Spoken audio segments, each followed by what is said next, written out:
मुरादाबाद मंडल की रेल व्यवस्थाओं और आगामी अर्ध कुंभ 2027 की तैयारियों को देखने के लिए मंडल रेल प्रबंधक विनीता श्रीवास्तव ने 19 जनवरी 2026 को हरिद्वार, देहरादून, योग नगरी, ऋषिकेश और ऋषिकेश रेलवे स्टेशनों का निरीक्षण किया।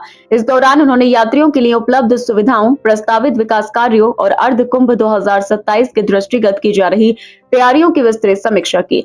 निरीक्षण के दौरान मंडल रेल प्रबंधक ने हरिद्वार स्टेशन पर लॉबी, ART स्टेशन परिसर और सर्कुलेटिंग एरिया का गहन निरीक्षण किया। उन्होंने स्टेशन यार्ड रिमॉडलिंग, रीडेवलपमेंट और अन्य विकास कार्यों की प्रगति पर मंडल अधिकारियों के साथ विस्तार से चर्चा की। इसी अवसर पर आयोजित प्रेस वार्ता में उन्होंने मीडिया को अर्ध कुंभ 2027 के लिए रेलवे द्वारा की जा रही तैयारियों और प्रस्तावित व्यवस्थाओं की जानकारी भी दी। इसके बाद मंडल रेल प्रबंधक ने देहरादून स्टेशन का निरीक्षण कर लॉबी, स्टेशन और सर्कुलेटिंग एरिया में यात्रियों की सुविधा और व्यवस्थाओं का जायजा लिया। योग नगरी ऋषिकेश स्टेशन में उन्होंने वॉशिंग लाइन की क्षमता बढ़ाने और 2 अतिरिक्त प्लेटफॉर्म निर्माण की संभावनाओं पर संबंधित अधिकारियों के साथ विचार विमर्श किया। ऋषिकेश स्टेशन पर मंडल रेल प्रबंधक ने स्टेशन मास्टर कार्यालय, वेटिंग हॉल, VIP रूम और सर्कुलेटिंग एरिया का निरीक्षण किया और मीडिया से संवाद कर रेलवे की तैयारियों के बारे में जानकारी साझा की।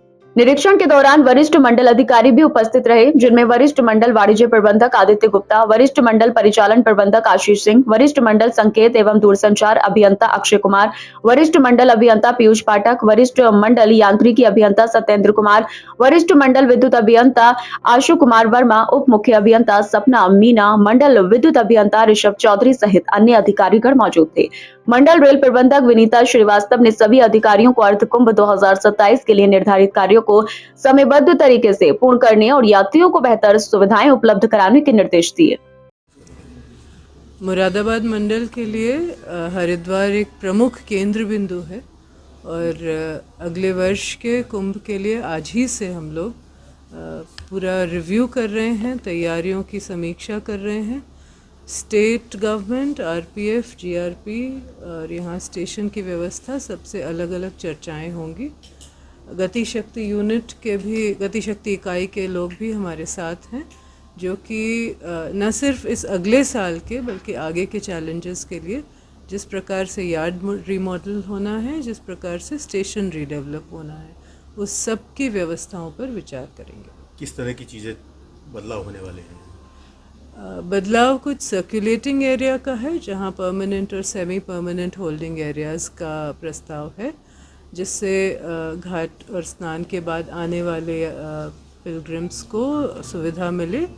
अलावा इसके यार्ड रिमॉडल एक लॉन्ग टर्म और स्टेशन डेवलपमेंट भी एक लॉन्ग टर्म प्रोजेक्ट है, जिसके लिए गति शक्ति इकाई से आगे बताएंगे। 2 स्टेशन एरिया आ रही हैं, ज्वालापुर और कहीं ना कहीं मोतीचूर।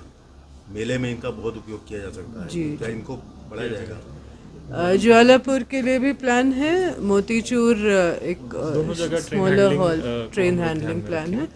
आई थिंक पिछले अनुभवों से यह है कि यात्रियों की आगमन ज्वालापुर से होता है और हरिद्वार से डिपार्चर या डिस्पैच होता है, तो उसी प्रथा को देखते, उसी ट्रेडिशनल मूवमेंट पैटर्न को देखते हुए व्यवस्थाएं आगे बढ़ेंगी। निरीक्षण भी किया है, तो क्या कुछ कमियां पाई हैं आपने यहाँ पे?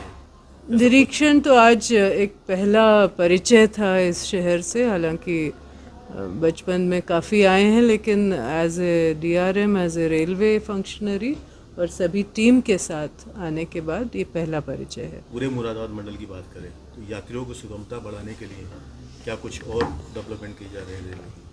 काफ़ी कुछ मुरादाबाद में डबलिंग हुए भी कई वर्ष हो गए, तो लाइन कैपेसिटी ऑलमोस्ट 120 ऑलमोस्ट 150% कुछ एवरेज लेके चलें तो हम 1.5 गुना इस्तेमाल कर रहे हैं जो एग्जिस्टिंग लाइन कैपेसिटी का है।